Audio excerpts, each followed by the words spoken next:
ನಾಗೇಂದ್ರ ರಾಜೀನಾಮೆಗೆ ಪಟ್ಟು ಅನಿರ್ದಿಷ್ಟಾವಧಿಗೆ ಕಲಾಪ ಮುಂದೂಡಿಕೆ. ನಾಗೇಂದ್ರ ರಾಜೀನಾಮೆಗೆ ಒತ್ತಾಯಿಸಿ ಬಿಜೆಪಿ ಜೆಡಿಎಸ್ ಅಹೋರಾತ್ರಿ ಧರಣಿ ಘೋಷಣೆ ಬೆನ್ನಲ್ಲೇ ಅಧಿವೇಶನ ಮುಂದೂಡಿಕೆ ಬಗ್ಗೆ ಚರ್ಚೆ ಆಗ್ತಾ ಇದೆ. ವಿಧಾನಸಭೆ ಪರಿಷತ್ ಅಧಿವೇಶನ ಇವತ್ತೇ ಅನಿರ್ದಿಷ್ಟಾವಧಿಗೆ ಮುಂದೂಡಿಕೆ ಆಗತ್ತಾ?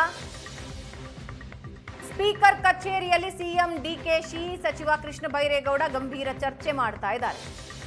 ಸಚಿವ ಬಿ ನಾಗೇಂದ್ರ ರಾಜೀನಾಮೆಗೆ ಒತ್ತಾಯಿಸಿ ಬಿಜೆಪಿ ಜೆಡಿಎಸ್ ಹೋರಾಟ ಮಾಡ್ತಾ ಇದ್ದು, ಹೋರಾಟ ಮುಂದುವರಿಸಿರೋದರ ಹಿನ್ನೆಲೆಯಲ್ಲಿ ಅಧಿವೇಶನ ಮುಂದೂಡೋದಕ್ಕೆ ಪ್ಲಾನ್ ಮಾಡ್ತಾ ಇದ್ದಾರೆ. ಇವತ್ತು ಒಂದೇ ದಿನ 8 ಮಸೂದೆ ಮಂಡನೆ ಅಂಗೀಕರಿಸಿಕೊಂಡಿದೆ ಸರ್ಕಾರ. ಬಿಜೆಪಿ ಜೆಡಿಎಸ್ ಹೋರಾಟಕ್ಕೆ ಅಂತ್ಯ ಹಾಡೋದಕ್ಕೆ ಅಧಿವೇಶನನೇ ಮುಂದೂಡ್ತಾರಾ?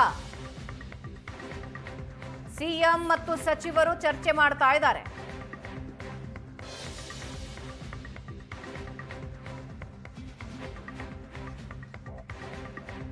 ಅಹೋರಾತ್ರಿ ಧರಣಿಯ ಘೋಷಣೆ ಮಾಡ್ತಾ ಇದ್ದ ಹಾಗೆ ಒಂದೇ ದಿನ 8 ಮಸೂದೆ ಮಂಡಿಸಿ ಅಂಗೀಕರಿಸಿಕೊಂಡಿದೆ ಸರ್ಕಾರ.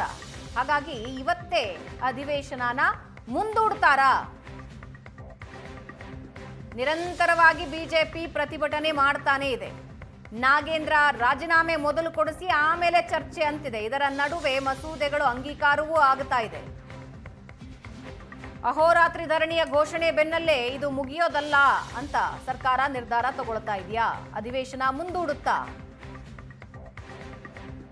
ಸರ್ಕಾರದ ಮಟ್ಟದಲ್ಲಿ ಚರ್ಚೆ ಆಗ್ತಾ ಇದೆ. ಅನಿರ್ದಿಷ್ಟಾವಧಿಗೆ ಕಲಾಪ ಮುಂದೂಡಿಕೆ ಮಾಡ್ತಾರ? ಸದನದ ಬಾವಿಗಿಳಿದು ಪ್ರತಿಭಟನೆ ಮಾಡ್ತಾ ಇದ್ದಾರೆ ಬಿಜೆಪಿ ನಾಯಕರು. ಬಿಜೆಪಿಗೆ ಜೆಡಿಎಸ್ನ ಸಾಥ್ ಕೂಡ ಇದೆ. ಅಧಿವೇಶನ ಆರಂಭ ಆದಾಗಿನಿಂದಲೂ ಬಿಜೆಪಿ ನಾಗೇಂದ್ರ ರಾಜೀನಾಮೆಗೆ ಒತ್ತಡ ಹಾಕ್ತಾನೆ ಬಂದಿದೆ. ಪೋಸ್ಟರ್ಗಳ ಮೂಲಕ ಪ್ರತಿಭಟನೆ, ಕಪ್ಪು ಟೀ ಶರ್ಟ್ ಹಾಕೊಂಡು ಪ್ರತಿಭಟನೆ,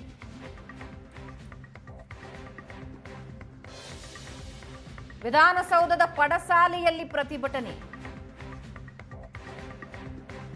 ಪ್ರತಿಭಟನೆಯಿಂದ ಹಿಂದೆ ಸರಿಯುವ ಮಾತೇ ಇಲ್ಲ ಅಂತ ಬಿಜೆಪಿ ಹೇಳ್ತಾ ಇದೆ. ಎಲ್ಲದರ ನಡುವೆ ಅಧಿವೇಶನ ಅನಿರ್ದಿಷ್ಟಾವಧಿಗೆ ಮುಂದೂಡ್ತಾರಾ?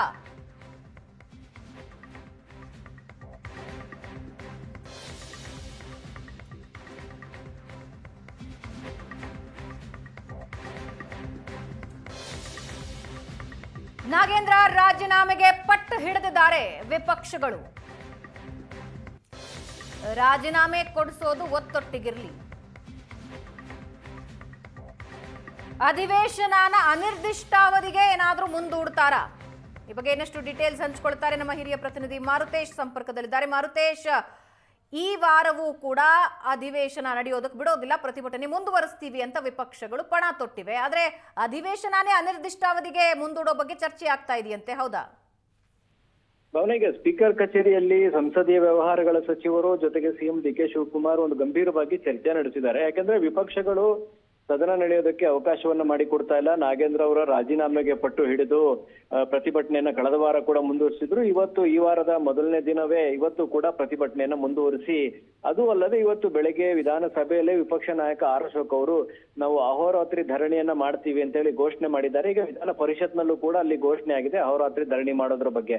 ಸೊ ಇದೇ ರೀತಿಯಾಗಿ ಅವಕಾಶವನ್ನ ಮಾಡಿಕೊಡ್ತಾ ಹೋದ್ರೆ ಈಗ ವಿಪಕ್ಷಗಳು ಪ್ರತಿಭಟನೆಯನ್ನ ಕಂಟಿನ್ಯೂಸ್ ಆಗಿ ಮಾಡಬೇಕು ಅನ್ನುವಂತ ತೀರ್ಮಾನವನ್ನ ಕೈಗೊಂಡೇ ಆಗಿದೆ. ಅದರಲ್ಲಿ ಯಾವುದೇ ಬದಲಾವಣೆ ಇಲ್ಲ ಅನ್ನೋದು ಕೂಡ ಅಷ್ಟೇ ಸ್ಪಷ್ಟ.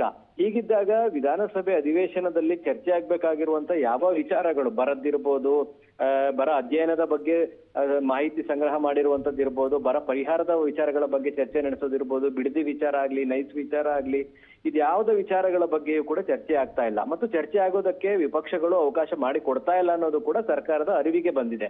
ಹೀಗಾಗಿ ಈ ಸದನವನ್ನ ಗುರುವಾರದ ತನಕ ಮುಂದುವರಿಸಬೇಕಾ ಬೇಡವಾ ಅನ್ನುವಂತ ಒಂದು ಗಂಭೀರ ಚರ್ಚೆ ಈಗ ನಡೆದಿದೆ.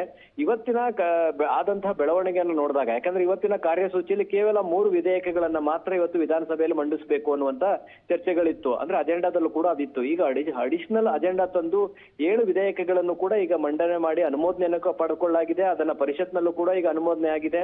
ಈಗ ಸರ್ಕಾರ ತೋರಿಸ್ತಾ ಇರುವಂತಹ ನಡವಳಿಕೆಯನ್ನ ನೋಡಿದ್ರೆ ಇವತ್ತು ವಿಧಾನಸಭೆ ಅಧಿವೇಶನವನ್ನ ಅನಿರ್ದಿಷ್ಟಾವಧಿಗೆ ಮುಂದೂಡುವಂತಹ ಸಾಧ್ಯತೆಗಳು ಕಾಣಿಸ್ತಾ ಇದೆ. ಹಾಗಾಗಿ ಇವತ್ತು ಚರ್ಚೆ ನಡೆದಿದೆ. ಈಗ ಇವತ್ತಿನ ಕಾರ್ಯಕಲಾಪಗಳು ಮುಗಿದ ಬಳಿಕ 6 ಗಂಟೆಗೆ ಮತ್ತೊಂದೇ ಸುತ್ತಿನ ಸಭೆ ನಡೆಸುವಂತ ತೀರ್ಮಾನವನ್ನ ಕೈಗೊಳ್ಳಲಾಗಿದೆ. ಅಂದ್ರೆ ಸ್ಪೀಕರ್, ಸಿಎಂ ಜೊತೆಗೆ ಸಂಸದೀಯ ವ್ಯವಹಾರಗಳ ಸಚಿವರು, ವಿಪಕ್ಷ ನಾಯಕರನ್ನು ಕೂಡ ಆಹ್ವಾನ ಮಾಡುವಂತ ಸಾಧ್ಯತೆ ಇದೆಯಾ ಇಲ್ವಾ ಅನ್ನೋದು ಸಂಜೆ 6 ಗಂಟೆಗೆ ಗೊತ್ತಾಗುತ್ತೆ.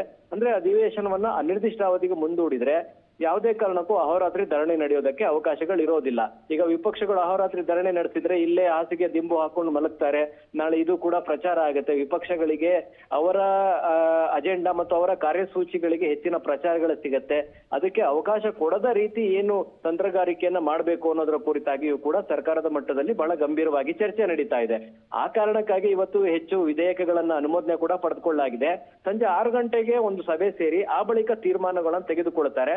ಒಂದು ವೇಳೆ ಆ ರೀತಿ ಮಾಡೋದೇ ಆದ್ರೆ ಸ್ಪೀಕರ್ ವಿಧಾನಸಭೆಯಲ್ಲಿ ಅಧಿಕೃತವಾಗಿ ಅನಿರ್ದಿಷ್ಟಾವಧಿಯ ಮುಂದೂಡಿಕೆಯ ಘೋಷಣೆಯನ್ನು ಕೂಡ ಮಾಡಬೇಕಾಗುತ್ತೆ ಭಾವನಾ. ಹಾಗಾಗಿ ಆ ಚರ್ಚೆ ಅಂತೂ ಬಹಳ ಗಂಭೀರವಾಗಿ ನಡೆದಿದೆ ಈಗ ಭಾವನಾ. ಓಕೆ, ಧನ್ಯವಾದ ಮಾರುತೇಶ್.